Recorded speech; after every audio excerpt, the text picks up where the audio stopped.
아울러서 언론 보도와를 통해 드러나고 있는데 예비비 이 사용 문제는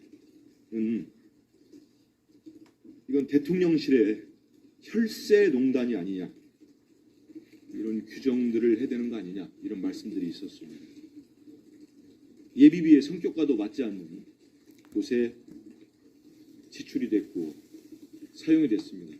여기에 대해서는 분명한 대통령과 대통령실의 입장이 나와야 된다, 이런 말씀을 드리고, 아울러서 며칠 지났습니다만 지난 4월 30일 날 법원에서 판결들이 있었습니다.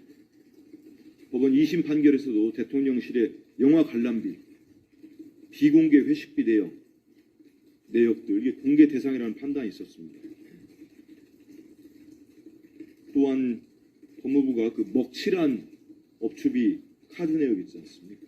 법원이 해당 정보 모두 공개할 것을 또 지난달 30일 판결을 했습니다. 이와 관련해서도 해당 부처와 대통령실의 책임 있는 소명과 내역이 밝혀져야 할 것입니다. 윤석열 정부가 예비비를 참으로 주머니 쌈짓돈 꺼내 쓰듯이 썼다는 사실이 드러났습니다.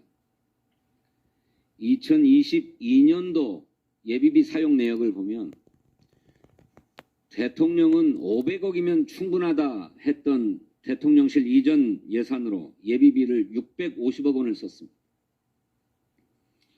또 2023년도에는 해외 순방 예산으로 532억 원을 썼습니다. 이거는 기존의 외교부에 편성되어 있던 정상 외교 예산 249억 원의 2배에 달하는 것입니다. 그런데 정작 민생을 회복하자고 하는 민생회복 지원금을 위한 추경 편성은 단호하게 거부하고 있습니다.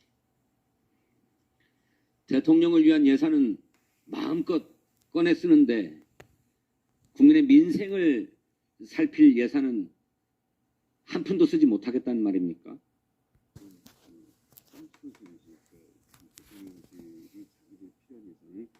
정식으로 승인받지 않고 그냥 이렇게 쓴 문제였기 때문에 이건 결산 과정에서 꼼꼼하게 따지고요. 책임이 있으면, 그러니까 예산 운영 과정에서 책임이 있으면 책임 있는 사람에 대한 그에 따른 책임을 뭐 법적 책임 있으면 법적 책임을 또는 정책 책임을 물어서 하고, 앞으로 그 대통령실 예산, 특히 예비비 활용하는 문제에 대해서는 굉장히 엄격하게 기준을 적용해서 추후에 이런 일이 발생하지 않도록 해야 되겠죠.